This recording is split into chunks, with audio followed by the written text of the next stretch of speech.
Well, good morning, good morning, good morning. This is Barry Jones with SP History, and we are continuing with our series, The Formation of the Deep State. And I want to go through the building blocks of this because that's what we're doing. I am methodically going through trying to build out the edifice that would later would become the deep state and the effects it has had on our foreign policy and even here domestically. And if you go back to my original video, I spelled out the purpose of this channel, which was A, to talk about the formation of the deep state, going back to the end of the Civil War, and to show how it crept in from the private sector into the public sector, which we haven't gotten to that point yet, but we're getting that close to it.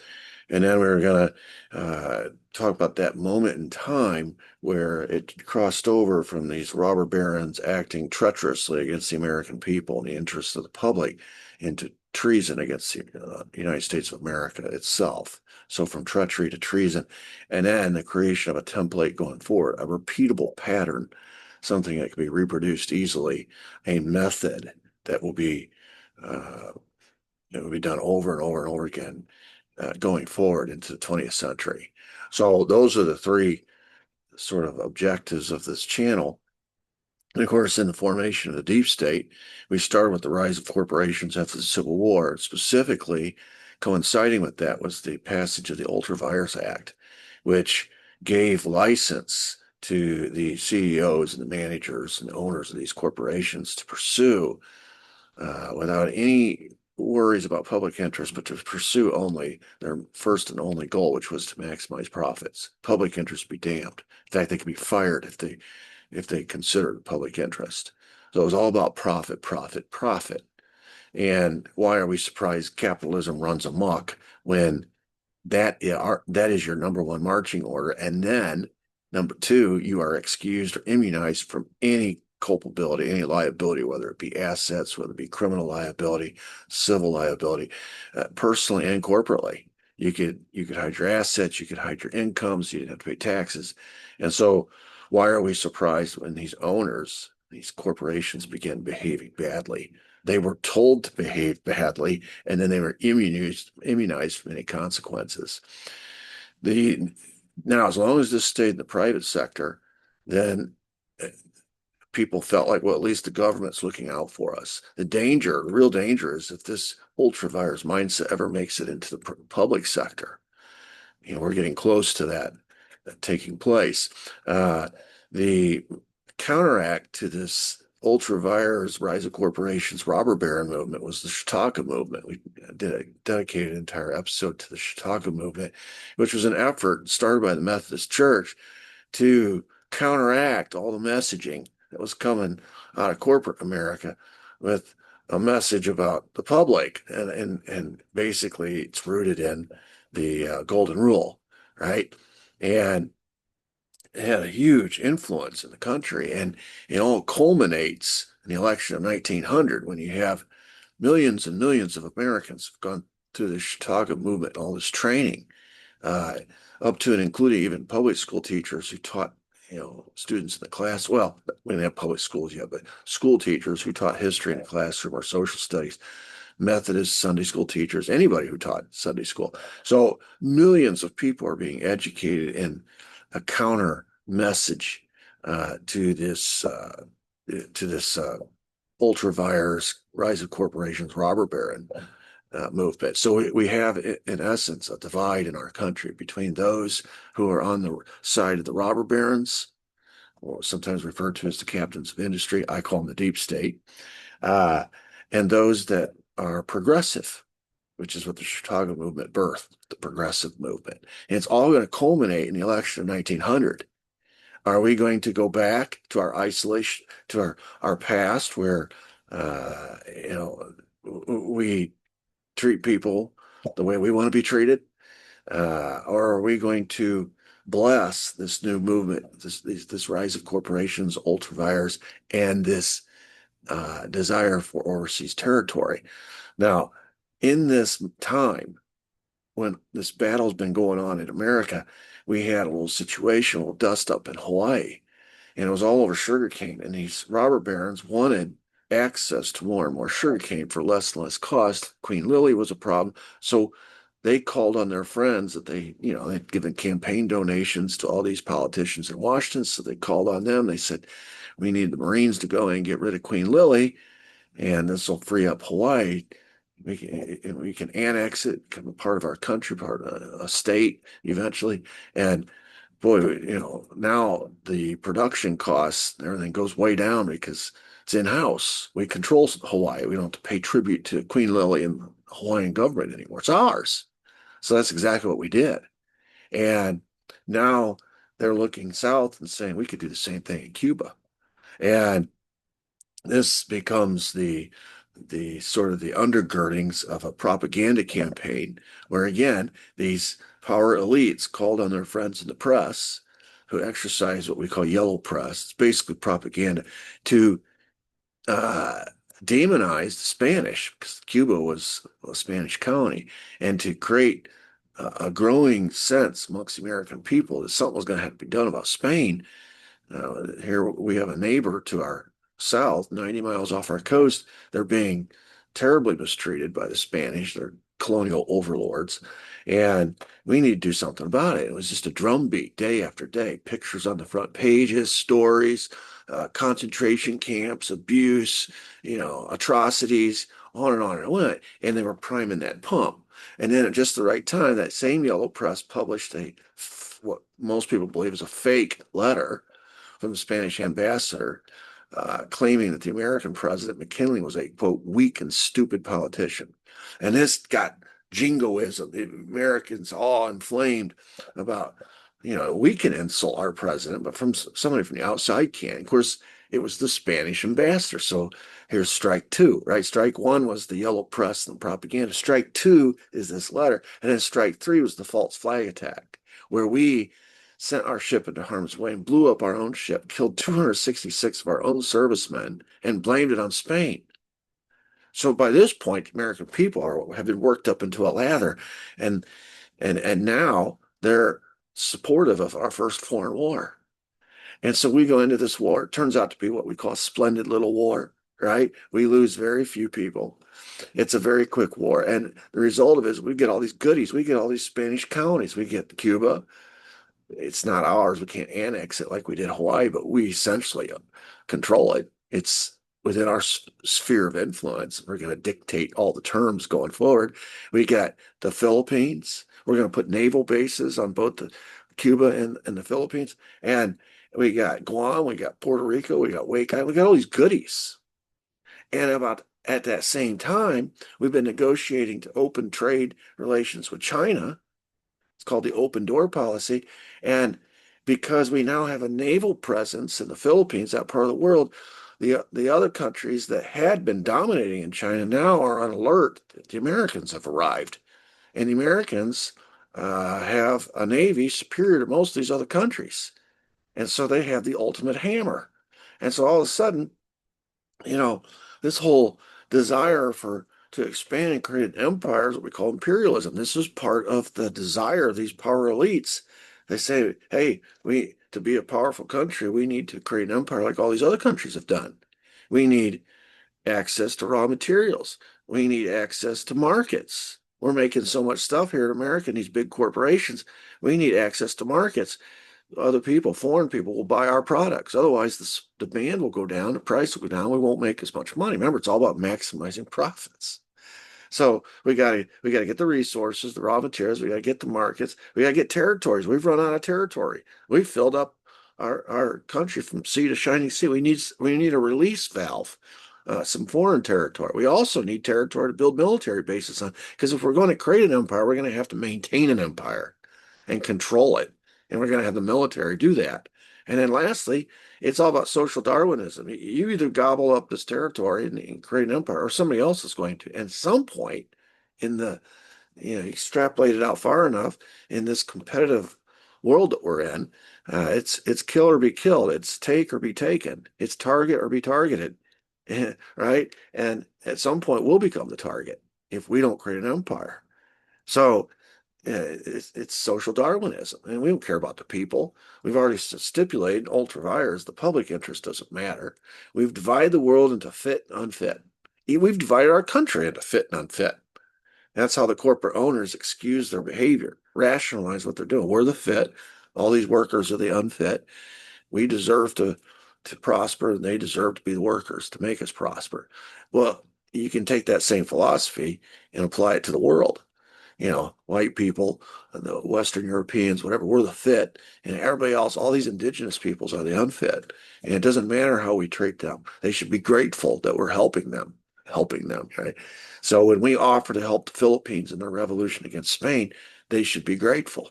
When we put a military base in the Philippines after it's over, they should be grateful. When we take over the Philippines afterwards, they should be grateful. At least they have a better master than they had prior. When we offer to help Cuba in their revolution against Spain, they should be grateful.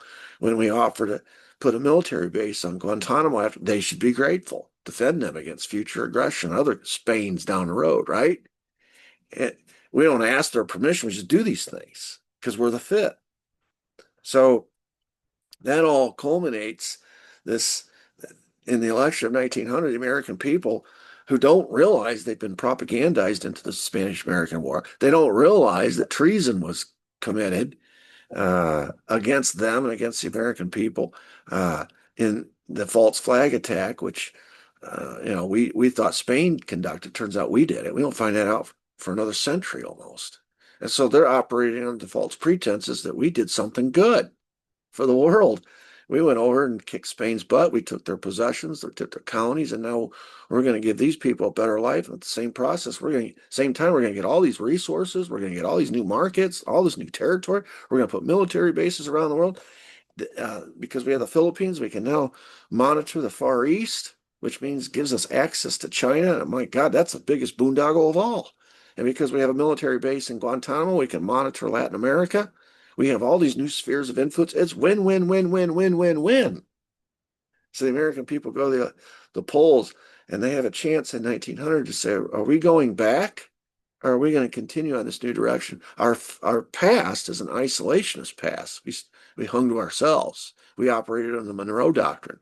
If everyone stays out of our affairs, we'll stay out of theirs. Are we going back to that? Are we going back to the time before these huge corporations? Are we going back to the time when you know everybody farmed and operate a small business? Or are we going to go forward and create this massive wealth, create this industrial giant, right? Which direction are we going, forward or backwards? And this is sort of the time where the American people bless, and of course, they don't know everything we know now, but they bless this new direction. And they elect McKinley, they reelect McKinley. And of course, Teddy Roosevelt, the war hero, comes home from the Spanish War, is the new vice president. And so they essentially hand the keys of the car of the country to this government and say, and we bless it, and we say, keep doing it.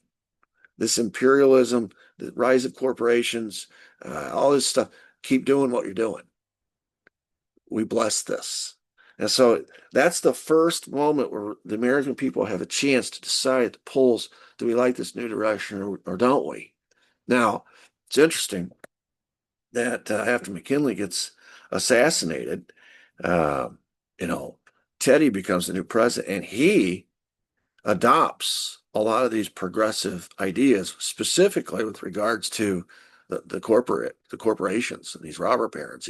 He agrees the companies have gotten too big and too exploitive, and he begins chopping them up. He sort of is labeled our first progressive president, and he's followed up by Taft, who's followed up by Wilson. So we have three straight progressive presidents, but it's a hybrid because at the same time they're progressive here at home and they're trying to downsize the power of these robber barons. They're also continuing their march around the world, and America is becoming more and more the world's policeman. And our empire continues to grow. Our spheres of influence continue to grow. And again, remember now, this is all about, and this is an argument that we make to the American people. It's in our interest to get more resources. so we can feed, you know, we can make more products and make them cheaper and make more money, and America gets richer. That's capitalism, right? It's in our interest to uh, have more export markets so we can sell, especially you farmers. You're having trouble. We're growing too much food. We can't possibly eat it all. But so your price goes down if the demand goes down. But now if we have the demand high enough because we have these export markets, you can make a good living. Uh, an argument can be made. It's in our interest to increase our territory around the world. We don't have any more territory here at home. And we need that release valve. We need territory for military bases, for example, right?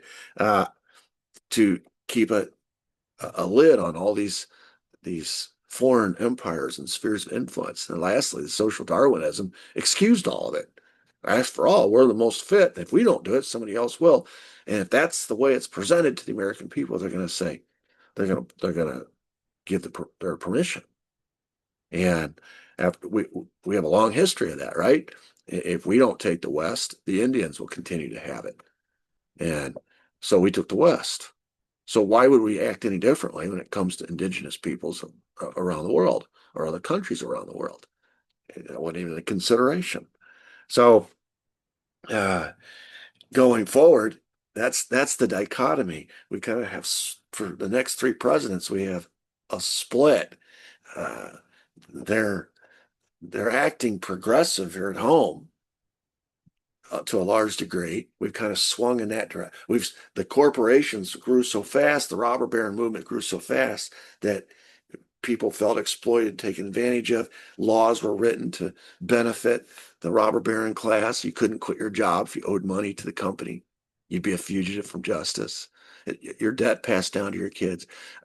We were working children, we were working women, we were working immigrants because none of them could vote, so they had no political backing. You could exploit them, take advantage of them, pay them hardly anything, hire and fire them willy nilly. The pendulum had swung too far in the direction of the capitalists. They had run amok with this, is what they had done. So the pendulum swings back under Teddy Roosevelt, under Taft, and under Wilson, and now we're starting to see a movement to protect workers, labor unions. We're starting to see child labor laws and women get the right to vote. And, okay, some real positive things came out of that movement as the pendulum swings back. But at the same time, these same three presidents are still pursuing territory abroad. They're still pursuing that imperialist agenda. So it's kind of an interesting time, that progressive era. Now, some of them were obvious about it, like Teddy Roosevelt. He operated under the big stick diplomacy. He used the Navy, right? China says, well, we're afraid, after you guys, we appreciate all that you've done. You're educating our kids, and we got this trade relationship we're starting to build. But what's going to happen as soon as you leave and go back home, the Japanese are going to attack us again. The Japanese are going to come in. They always have. They always do. So Teddy Roosevelt sends the Navy on the goodwill tour to let Japan know, hey, we're the boss. That was how he communicated. Speak softly, carry a big stick. His big stick was the Navy. And then, of course, uh, we all know the story of the Panama Canal, where we used the same exact template. The boogeyman in this case was Colombia. Colombia controlled Panama, just like in the Spanish-American War, Spain controlled Cuba. So we had to make Spain the boogeyman so we could get Cuba. We now have to make Colombia the boogeyman so we can get Panama. So we follow the same template. Again, Teddy sends the Navy over, intimidates Colombia into giving up. We spend a little money with Panama and get access to the territory to build the canal. We build the canal, and now this gives us, in addition to a military base in the Philippines, we now have a Navy. We only have a one ocean Navy, but now that Navy can go back and forth between the Pacific and the Atlantic through this shortcut, the Panama Canal that we dug. And in addition to that, we can charge people tolls as they go through the same Panama Canal for the same purposes that we are going through it, and make money off of it. So it becomes a way to make money, but it also becomes a way to control our empire. And so, this is, and of course, we don't really ask anybody for permission to do it. We just do it because Latin America is now in our sphere of influence. As a result of the Spanish-American War, we control Latin America. We've got the base in Guantanamo Bay, Cuba. It's not that far from America anyway. We've made this known to Europe, for example. Teddy did. He says, listen, this is now our sphere of influence. He called it the Roosevelt corollary. I know that in the past, it was the Monroe Doctrine, which says, you stay out of the United States, we'll stay out of affairs, we'll stay out of your affairs. Well, we are adding to that, not just, we're going beyond the United States. We're now saying Latin America and South America is part of our sphere of influence. And so now Europe, Asia, whomever, stay out of the West Hemisphere. If you have an issue, you come to us. They say, well, we do have an issue.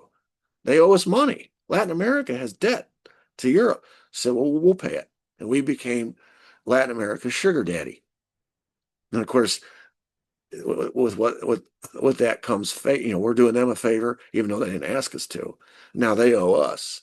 And what they owe us is allegiance. We now are sovereign over Latin America and South America. Europe comes to us now with any questions or any issues related to any of these countries in the Western Hemisphere. It's completely ours. And now, because of our base in the Philippines and the Panama Canal, we can get to the Far East, and we essentially are controlling the Far East as well, at least with respect to trade. We've told Russia and Japan to quit their fighting over Manchuria. Manchuria is the resource-rich part of China that we want access to. Because remember now, imperialism is all about getting access to raw materials, natural resource. Manchuria is the part of China that has all that. So we kick Russia out, Japan out. We also want markets. And so we got, at the time that we wrote that open door letter and started this outreach into the Far East, we had no presence there. Now we have a huge presence. We've got a base in the Philippines, and our Navy can get there quickly to the Panama Canal. And we've established a trade relationship with China. We've warned off Russia. We've warned off Japan. Now China, India, Japan, they belong to us as far as trade is concerned. Or at least we have a sizable trade relationship with them. And it just continue to grow and grow over the next century to the point we reached where China today is now our number one trade partner. That all started back during this era. So we have an empire. We have a Western Hemisphere empire. We have an empire that we're very jealous of. We're very keen on protecting in the Far East. We have an empire. We've become an imperialist giant. And we have these spheres of influence in our hemisphere, but also in the Far East. And we're going to protect that, come hell or come high water. As I mentioned, Teddy was obvious about it. He used the Navy as a big stick. Taft was a little bit more deft in his approach, a little bit more tactful. He didn't want to use the military. He used money. Again, the sugar daddy approach. We'll buy this, we'll invest here. And in addition to these corporate owners, these big owners, these big robber barons who are investing in these foreign countries for the resources, for the markets, for all the reasons now the U.S. government is. So the American money is just flowing out of our country into these new overseas territories as we invest and invest and invest. Now we expect a return on our investment, right? Our sugarcane industry in Hawaii and Cuba expect a return. Our mining interests, our all these interests that are flowing out of it to get these resources, to get these markets, we have expectations, right? That's what we call the American public interest or the American interest.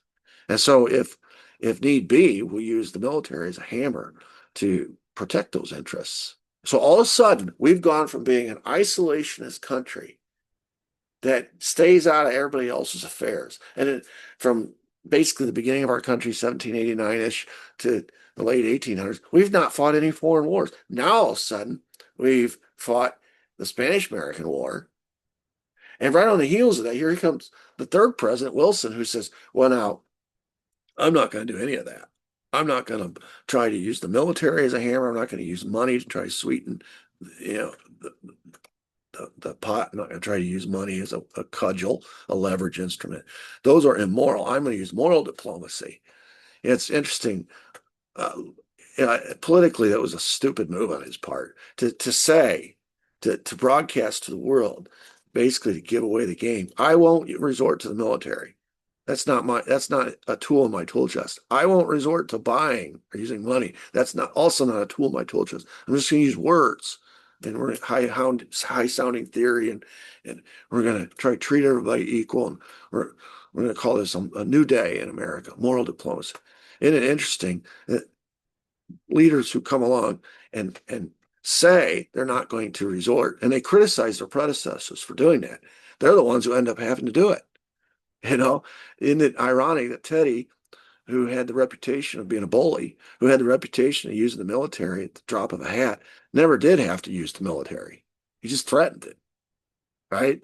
And he ends up winning the Nobel Peace Prize for forcing the peace between Russia and Japan. Then you fast forward to Wilson, who said, I'll never use the military. I'll never try to buy people. He ended up having to use the military 3 times. He had to fight in Haiti. He had to fight in Mexico. And he eventually gets us in World War I, the granddaddy of them all. and he never wins a peace prize, but that was like his goal. When we get to the end of World War One, you'll see what we're talking about. It's like his goal to force his version of a peace on the whole world, win this Nobel Peace Prize. Never did. In fact, he failed spectacularly. So the irony, the guy who said, I'll never use the military, used it 3 times. The guy who threatened to use the military all the time never did have to use it. But so anyway, now in the election of 1912, when Woodrow Wilson is running and he's saying all these great things, I'm never going to use the military, I'm not going to use money, or it's a new day, moral diplomacy, et cetera, et cetera. The American people essentially now have a second shot, a second bite of the apple. Remember, the first one was the election of 1900. Are we going to go back and stay an isolationist country? Are we going to go back and be a farming, agricultural country, small business, and not these huge corporations that practiced by this ultra vires doctrine? Are we going to go back? Or are we going to continue on? And of course, they chose to continue on. And so between 1900 and 1912, we continued on. There were some progressive reforms here at home, but the imperialist abroad, the imperialist agenda continued unabated. So now the American people get a chance to answer the question again. Are we going to go with Woodrow Wilson, or are we going to choose either Taft or Teddy?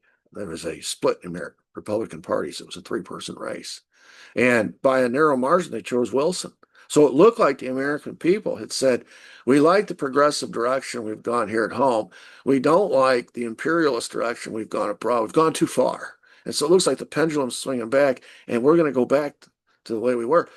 But it's at that point Woodrow Wilson takes office, having made it a central plank of his campaign that he was going to stop this imperialist march across the world, that we were going to be good neighbors, that we were going to adhere to a moral diplomacy which treats everybody the same, as equals. In other words, we're going to abide by our Declaration of Independence, which says all men are created equal. And we're going to stop treating people as unfit and less than, and we're going to stop bullying people with our military, or buying people with our money. We're going back. And that's what the American people, now they didn't vote for by an overwhelming margin. Because it was a 3-person race, he squeaked out a victory. If it had been a 2-person race, he'd have lost. We'd continued on. So it looks like we're going back. But as I mentioned earlier, immediately he gets tested in Haiti. And this is his chance now. This is Woodrow Wilson's chance now to put his money where his mouth was. He said, I won't use the military. And yet in Haiti, he sends in the military. And then he gets tested down on the border of Mexico, Pancho Villa. He said, I won't use the military. And yet here again, he sends down the military, 10,000 troops. He campaigned on keeping us out of World War I. And yet at some point, he got us into World War I. In other words, what happens with Woodrow Wilson is this is an extremely important point going forward, because this is what's going to happen. This is what every subsequent president is going to face. You can campaign, say whatever the hell you want during your campaign. Nobody gives a flip. They might even vote for you based on what you say to the American people. But as far as the power elites that run everything, they don't really care what you say. And if you happen to get in, obviously they have their preferences as to who they would support. They would obviously support somebody who's already one of them, who they know, who they already have their uh, control over. But if a wild card gets in, like in this case in 1912 with Wilson, and he comes in with all these promises of peace and moral diplomacy, etc., no more overseas conquest, no more imperialist march. Well, then you're just going to sit him down and tell him the facts of life and let him know this is how it is, buddy.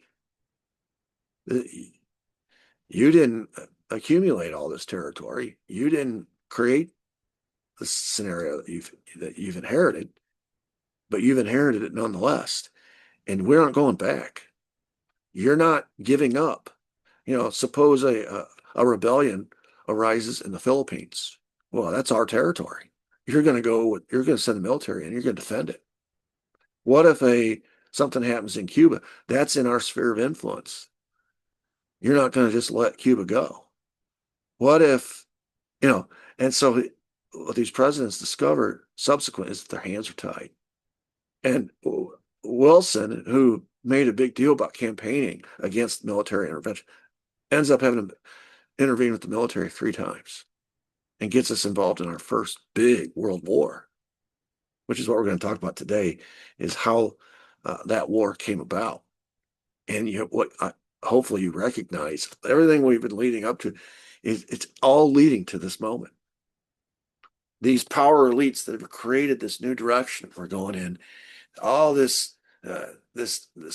operating principle in the rise of corporations, ultra vires, this new imperialism marched around the world trying to create new empires. It's eventually going to come to a head in World War I. And presidents now, more so than ever, even though they were, as this robber baron movement really exploded on the scene after the Civil War, politicians became increasingly under their control because of all the campaign donations.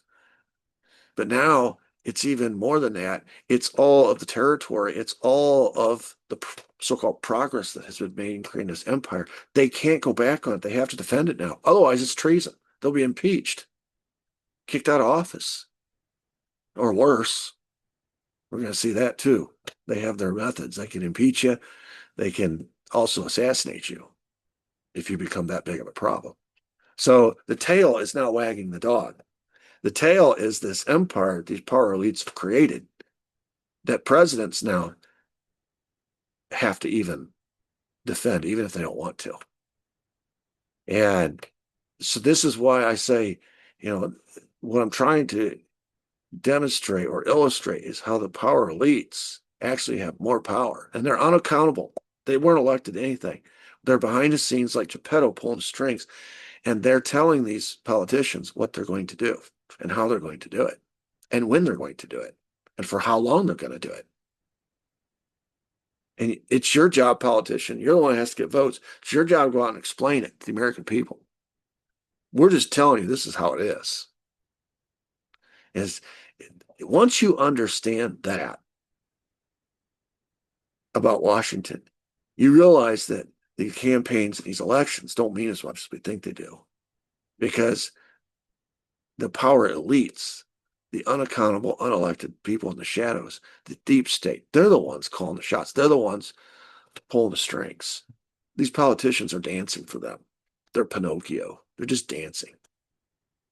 And which is how you explain Woodrow Wilson. How do you explain a guy who ran for office on moral diplomacy? No more military intervention, no more sugar daddy trying to buy people off. And yet, he got us into World War I. He intervened militarily in Haiti and Mexico and eventually in Europe. This is the guy, he ran an entire campaign saying he wouldn't do that. And he did. An argument could be made. This was his operating principle. This was who he was as a man. And he violated his own principles. Bam, bam, bam. Because he had to. He didn't have any choice. He didn't have any choice. So let's talk about this World War I. And what I want to do today is just kind of focus on how it came to be, and then later we'll look into how the United States got involved in it, because it was a war before the United States got involved in it. And the basically there's about four causes, 4 or 5 causes, just like imperialism had 5 reasons. Remember now, raw materials, export markets, territory, military bases, social Darwinism. Those are the 5 reasons.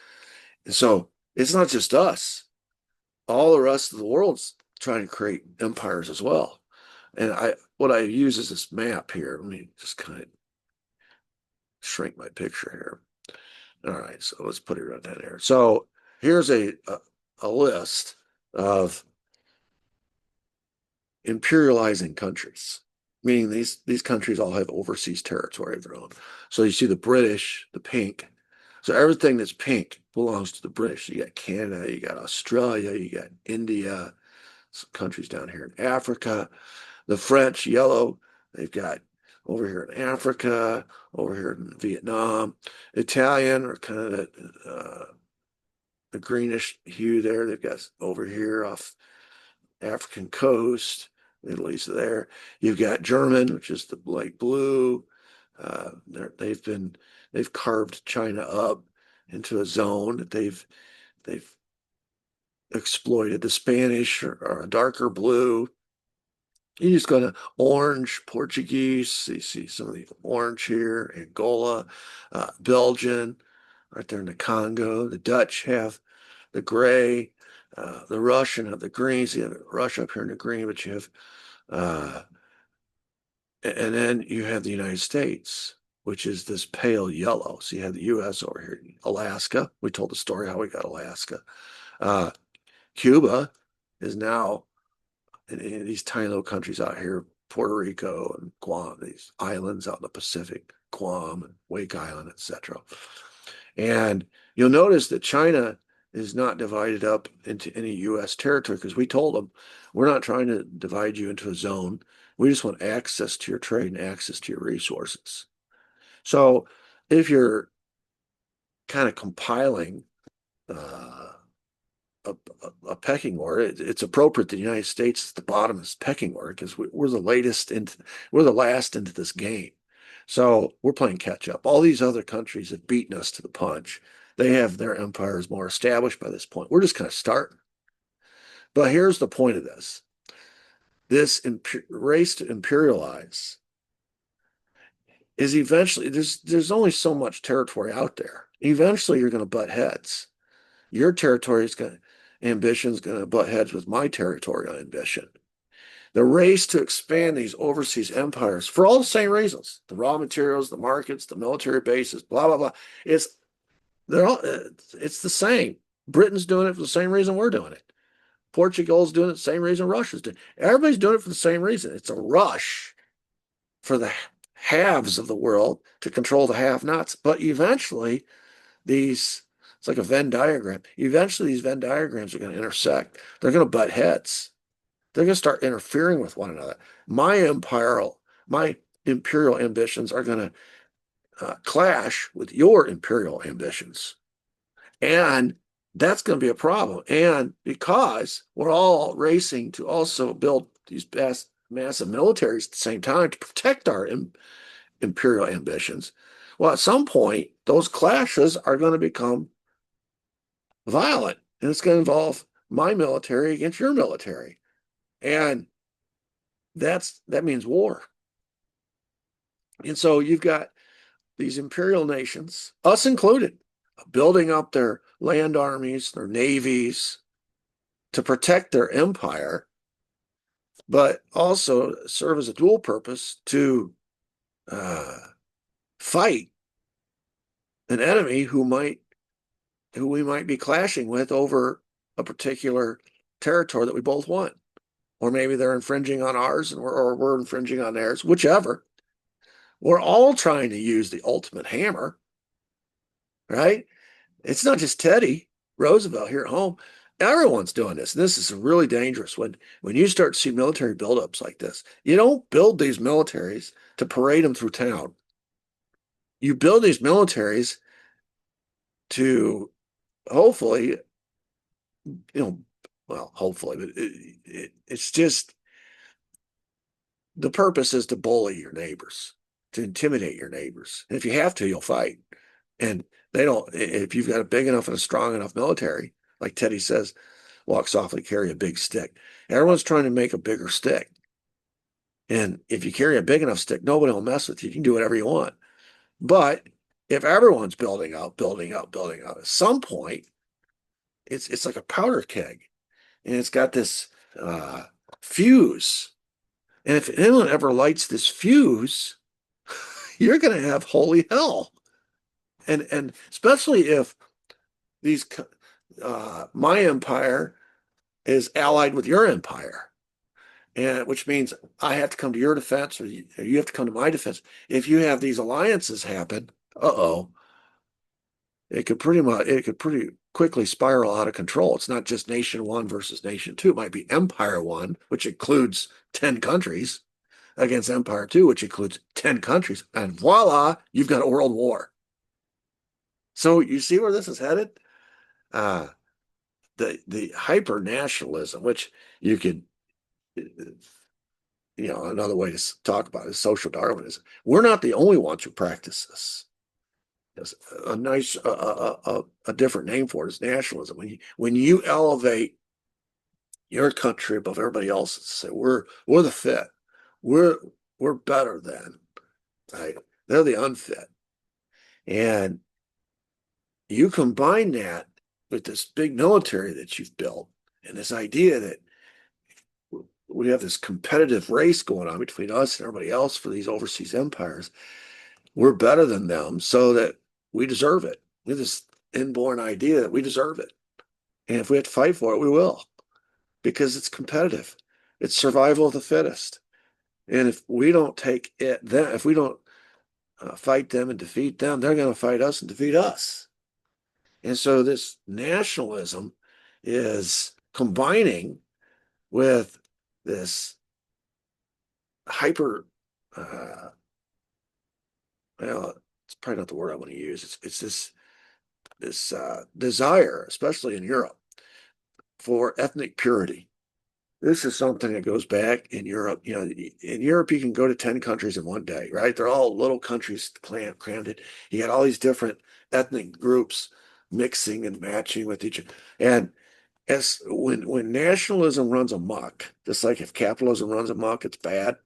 When nationalism runs amok, and it gets beyond just being proud of your country, but now you're super proud of your ethnicity, and you want your country to be pure ethnically, which means only one ethnicity, and we'll kick out or get rid of all the other ethnic ones, because we don't want them mixing with us and marrying us and producing progeny that's mixed racially. Also, when that happens, it adds to the pot of stew a whole new dynamic. You're already competing with these other countries now for territories. Now you're competing amongst yourselves, ethnic group against ethnic group, for what they call ethnic purity. That takes nationalism to a whole nother very ugly level. And and let me tell you, that can be more flammable. That can be more dangerous than all these other issues we're talking about. Countries have rivalries, go back centuries, and sometimes you can work things out peacefully because it's not personal. But when it becomes about ethnicity and family history, and your it gets personal. And what it just takes a very small spark to inflame the tensions between ethnic groups, and you get into these genocides, and but now you're not talking about societies fighting each other. You're talking about these countries, these people groups with these massive armies fighting each other. So the capabilities have increased as far as death, as far as destruction is concerned. It's a much more, it's like war in general. War in general back in the days of the Romans, I'm sure that in the days of the Romans it was dangerous, it was bad, but they're fighting with spears, bows and arrows, catapults, right? Compare it to war today, nuclear weapons. I mean, weapons of mass destruction. They didn't have a weapon of mass destruction back then. Well, it's just like this. When you add in the ethnic element to this, the the intensity behind the conflict grows and becomes much more personal. People will fight for personal reasons much harder, much longer, and much quicker than they will for some some strategic reason that benefits some corporate owner somewhere or some government official somewhere or some national boundary. But if it's personal, it involves families, it involves genealogy, it involves ethnicity, all that kind of stuff, people will fight. So the toxic brew is just increasing at a very rapid pace. Then you add in these secret alliances. Now, I talked a second ago about how these empires can ally themselves together. Now, the assumption was that everyone would know who these countries were allied with. But in this particular case, all the alliances were secret. Nobody knew. So you have Italy and its empire allying itself with Austria-Hungary and its empire, allying itself with Germany and its empire. But nobody knew. The Turkish, the Ottoman Empire, the Bulgarian, Serbia, and all, and so you start Russia allies with France and Britain, and of course they all have their empires. And alliances are an attack on one is considered an attack on all. If they're known in advance, you can make a calculated decision about whether or not you want to attack this other country. Because I'm not just going to war with France, I might be going to war with Russia and Britain as well. But if they're secret, you might unwittingly attack somebody thinking the issue is between you and France and find out too late that now you have to fight Russia and Britain at the same time. That's that's the real danger here, and that's what's happening. And so, sure enough, I said there was a fuse that needed to be lit. All this fuse needed was a spark. And sure enough, and it had to do with this nationalism, this desire for ethnic purity. The heir to the throne of Austria-Hungary was Archduke Francis Ferdinand, and he is going to visit Bosnia. The Serbs, who make up, that's the ethnic group that make up most of Bosnia, they wanted to belong to Serbia, not Austria-Hungary. But Austria-Hungary was the bigger, badder empire, and so Bosnia belonged to Austria-Hungary. And he was sent there to, as a parade. He's the heir to the throne. And while he's going through it, stop me if this doesn't sound familiar, in an open-top car, in a motorcade, the assassin runs right up to him and shoots him, assassinates him, and he was turns out in a quick investigation, he was part of the Black Hand. This was a Bosnian, today we call them a terrorist organization that supported Bosnia belonging to Serbia. And so Austria-Hungary demands Bosnia turn over the Black Hand of this assassin from the Black Hand. The Bosnians say, no, this is our sovereign territory. We'll take care of our own issues. And this eventually turns into a skirmish, which turns into a war between Bosnia and Austria-Hungary. Now go back, I'm going to flip back here and look at Serbia here in the purple is allied with Russia, France, and Britain. And when Austria-Hungary, which is on the opposite side, declares war on Serbia over this issue, because they blame the Serbs. What happened was the Austro-Hungarians said, you put the Bosnians up to this. And so they blame the Serbs. So Austria-Hungary declares war on Serbia. Serbia declares war on Austria-Hungary. And no one knew at the time that they had all these secret alliances. So by declaring war against Serbia, Austria-Hungary was essentially declaring war on Russia, France, and Britain. They probably wouldn't have done it if they'd have known. By declaring war on Austria-Hungary, Serbia is now declaring war on Austria-Hungary, Italy, Germany, and the Ottoman Empire.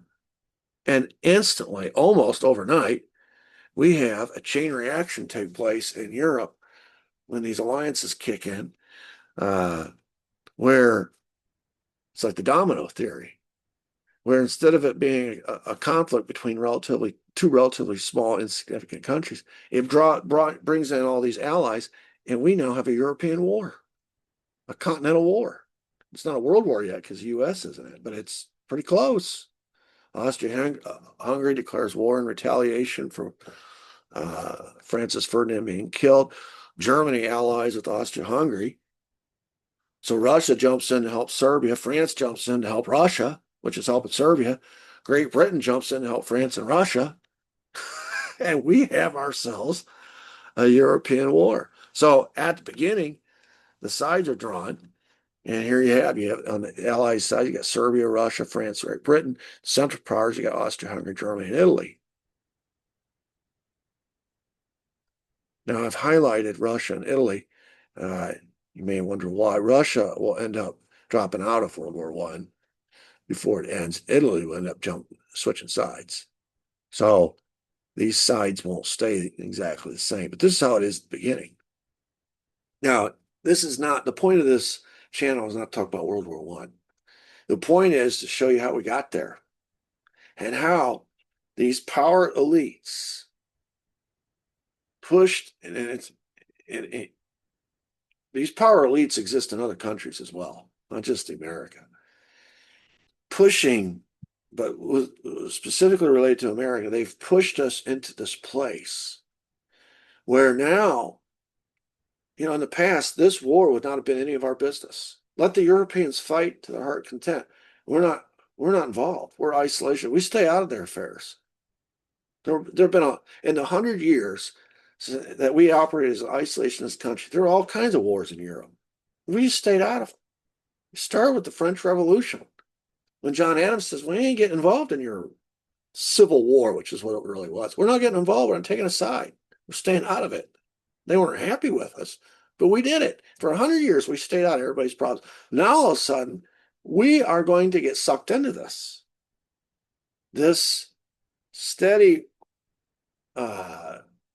new direction that we've been going in since the end of the Civil War. We've already demonstrated that we were willing to fight a foreign war. We did it in the Spanish-American War. Wilson sent troops to Haiti. Wilson sent troops to Mexico. So the American people have been conditioned. Now, we got into the Spanish-American War under false pretense. It was treason. We don't know that yet. But facts are facts. We have an empire to defend. And Wilson is going to get forced. His hand is going to get forced in this. And we're going to get pulled into this. We'll talk about why and how. But we're going to get pulled into this just like Wilson got pulled into Haiti and Mexico. The facts of life are going to explain to him. He's inherited all this overseas territory, which now is at risk because of this European war. Right? All these countries have territories too. And there's going to be a winner and a loser here, and the winners are going to redraw the maps. That's what always happens. And we're going to have to be at that table to protect our interests. So a European war becomes our problem. And this all started when the power elites looked at Hawaii with envy in their eyes and said, we want that sugar cane. And when they looked at Cuba with envy in their eyes, said, we want that sugar cane. And when they looked at the Philippines and said, we want that naval base because we need a presence in the Far East, because now we're opening the door to trade with China, Japan, and India. And when we start dividing the world into spheres of influence and saying, hey, everything in the Western Hemisphere belongs to us. Europe, stay out of our affairs. Oh, and by the way, the Far East, we have an interest there as well. And you better not violate our interests there. If you do, you're going to have a problem. We've got We've got the hammer right there in the Philippines. If we need to, we'll send the Navy through the Panama Canal. We'll be there in a day or a couple days, and you have to deal with it. So we have these spheres of influence to protect. And so as president, your hands are tied, just like his hands were tied to Haiti and Mexico. Now his hands are going to be tied again. And there's going to be a little help along the way because both sides are going to want the United States on their side. And we're going to see some more treason take place because at some point we're going to make the decision, we got to get in on this war and help a certain side. How do we convince the American people it's in our interests to do so?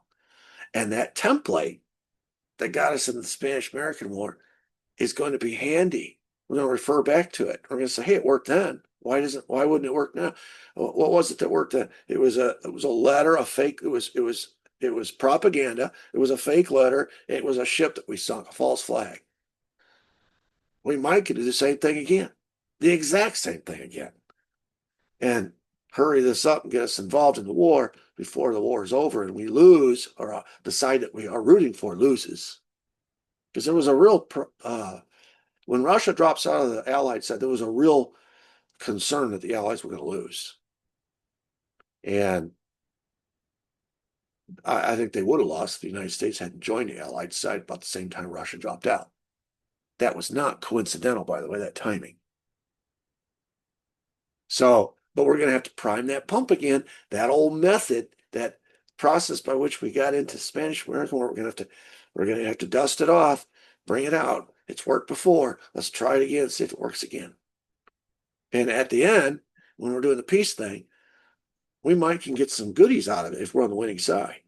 And that's the important thing, to be on the winning side, or to have supported the side that was the winning side.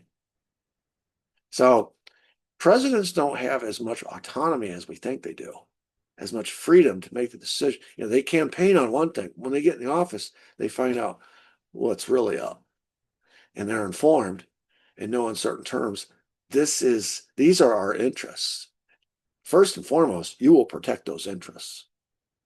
Who established those interests? Who created that empire? It was these power elites for the natural resources, the raw materials, the markets, the territories, the military bases, and the social Darwinist mindset that if we don't take it, somebody else will. It's a competitive world. So this is how we're going to get sucked into this world war. And this is also where we're going to discover how profitable war can be. And these power elites are going to realize this is an entirely untapped new industry where, in addition to all the other industries we're making all this money and this profit off it, we can now profit off war. And war, especially if we're always coming out on the winning side, that's the important thing. We got to come out on the winning side. But if we come out on the winning side, war can be profitable to us in a way that we've never understood before. And so it's going to become an industry. And these power elites are going to get, so far, Ultra Vires has been mostly private sector. It's seeped into public sector a little bit.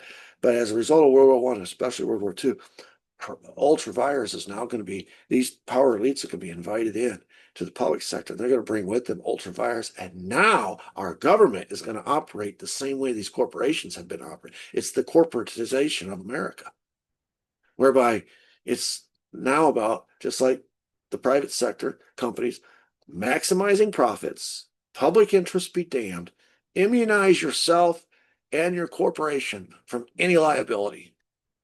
Now take a look at our government today and tell me it's not about profits. It's not about, it has nothing to do with the public interest. And they take great pains to immunize themselves and the U.S. government from any liability. They write laws to immunize themselves. That is where this is where we're going to start to see that crossing over from the Rubicon, Ultra Vires mindset from private sector into public sector. This corporatization from private sector into the public sector. And the war industry becoming part of the corporate industry. It's private and public. It's about maximizing profits. And now continuous warfare is actually a business model. And if we have to propagandize the American people, if we have to use false flags, lie to them, manufacture evidence, it doesn't matter. Once you start down that slippery slope committing treason and it works, you're going to start doing it. You're going to repeat it, and it's going to become commonplace. And the American people are actually going to get to a point where they get lulled into the sense, well, this is just how it is. It isn't how it always was. The Spanish-American War introduced it into the American experience. And now World War I is going to double down on it. And World War II is going to, and then by the time we get to the Cold War, it's standard operating procedure. Okay, that's enough for today. Thank you for listening. If you're interested, subscribe to the channel, smash the like button, share this channel with other people, and comment. Until next time, God bless. Thank you.